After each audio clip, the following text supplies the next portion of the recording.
LaMelo Ball is going to forego playing college basketball. He will be going to Australia to play with the big boys. He signed a 2-year deal, and his plan is to get drafted, and he thinks he's going to be a top draft pick in the NBA draft next year. He says he wants to be the number one pick. Right. His goal is to be the number one pick in the 2020 Now, draft. I heard Lavar Ball, for some reason there was a camera in his face. I don't know how that Always happened. a camera. But he said that he guarantees that LaMelo Ball will be the number one pick next year in the NBA draft.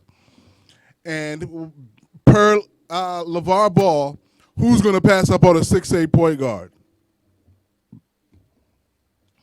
Let me explain something to you real quick. What I think is, I think that this kid can play. I think he's the better of all the brothers. We know the middle brother's not that good. But the bottom line is that all the antics and the stuff that comes along with it, it's really turned off a lot of people. So I don't see anybody or any team taking a number one pick and investing it in somebody that you're not sure exactly how stable that situation is. Very true. What do you think, Danny? It's the same thing with Lonzo. He's a good player. I mean, obviously, he's not a perfect player. He can't shoot yet. He's a good player. You look at his numbers, good numbers. But then when you hear his dad talk, it's like it brings him down. Like definitely does. It makes it hard to like him when you hear his dad just talking. Like he's the best player in the league. Right. And his dad builds him up. And it's hard to live up to those expectations once he builds them up. That's why I don't necessarily trust the LaMelo Ball projections because there's not really many of them. Going back and forth with Tim in the chat, Tim mentioned that that LaMelo. I don't even actually recall what Tim mentioned, but my point was I've never actually seen LaMelo play against any serious competition to know if he's actually good. I see a lot of trash videos with him running and pulling up threes from everywhere, but I've never seen anything against any competition that I would deem on his level. He scored 92 points in a game. That's my point. That's exactly my point. But does it? Did you see the highlights from that 92-point game? But I'm thinking it was him. It was him playing three-quarter court, and the quarter that wasn't played was the defensive quarter. So he stays. Well, I'll be honest. In his defense, I've seen him play. I can't say what the competition was, but I'm looking at the court vision. I'm looking at the intangibles. Like he's got the long arms, he's got a decent jump shot. Seems pretty quick. He seems to like to pass the ball a lot too. I think he's got a lot of potential. He was number 13 in the top 100 ESPN, draft, not draft, but his class for college. He was number 13 and he was 5-star. So I think he's good. It's just that I think he's doing himself a disservice by going overseas and not giving us the opportunity to watch him play. And for that reason, probably just alone, there's no way he can go number one at this point.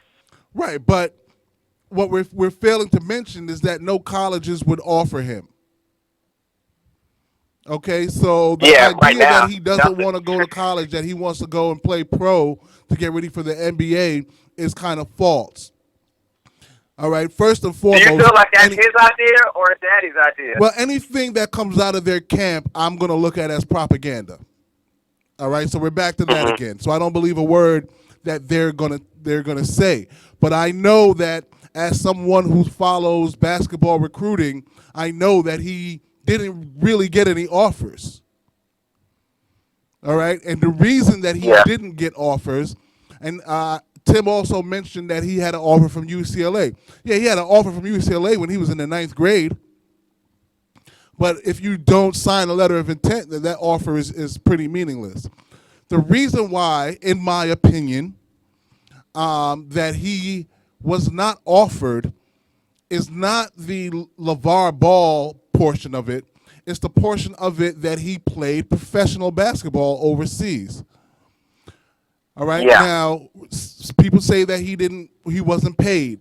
No matter what it is, a school looks at him as a risk. right? So he's a one and done player. Ineligible. He's ineligible. Right. Well, we don't even know that yet until the NCAA starts their investigation. And I've seen this happen with several one and done players. The problem is he is only going to be in school for one semester. Okay? So he's only there to play basketball starting, in the middle of that first semester and through into that second semester. If he's only going to go to class for the one semester, the NCAA then comes in and initiates their investigation, which this same process has occurred with multiple players now over the past few years. They begin the investigation. That investigation takes you into the middle of the conference schedule of the season. So he misses 20 games, and then there's really no reason to go to school. It's just a waste. There's no reason for a coach to give up a scholarship on a player that's going to play for them for 3 to 4 weeks when you might want to rather give that scholarship to a guy that you know is going to be with you for 2 or 3 or 4 years. That's kind of what you're coming down to right there. Do I take him thinking that if I make it to the tournament, this guy will be a big help? Or am I not even going to make the tournament because he's going to Michael Porter and not be able to play? And I don't know if... It tells me a lot when... Go ahead. I was going to say, it tells me a lot when there's no... Go ahead. No, go ahead. Finish. So I was going to say, it tells me a lot when nobody offers him anything. We're talking about Murray State.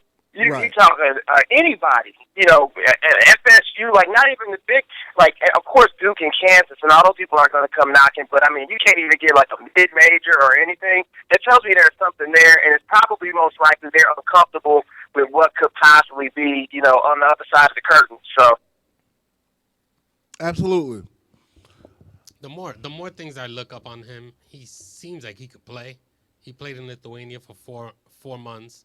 Averaged 6.5 points, 2.4 assists in 13 minutes. Then it says his best game came against a team that was the league champs, or a team that qualified for the Final Four that year. 19.6 assists in 27 minutes. I mean, it seems like he can play. Now, so, I question the level of play in that particular league because it wasn't the top Lithuanian league. I believe it was like their B or C league. So that's a little bit hard to gauge. But I am impressed that if it was a real team so the fact that he wasn't getting a lot of minutes tells me that it might be a real team. Right. Okay, which adds a little bit of credence to that might have been good competition. And it says he was the only 16-year-old in the league. Of course. So... Right. So it remains to be seen, but the point is no offers because he played professionally previously. All right. That's the truth behind that. So I know he did an interview on ESPN where they asked that question and he really didn't answer it. I believe he answered it by saying that he felt he would develop better in the NBL, but that's not necessarily the case. Well, the other thing that comes to mind, I think I remember hearing something about him possibly having his own shoe with that Big Baller brand. There's a lot of little things kind of going on that make you wonder, and then, like I said, school's a little high, and they won't mess with him. Yeah, and then you throw in the dad, the shenanigans, the pulling him out of school here, the decision to go play in Lithuania, the having to come back. It just reeks of undecisive and bad decision-making. He had a sneaker line and an agent. So yeah, it's over. It's over for him. No college eligibility. Right.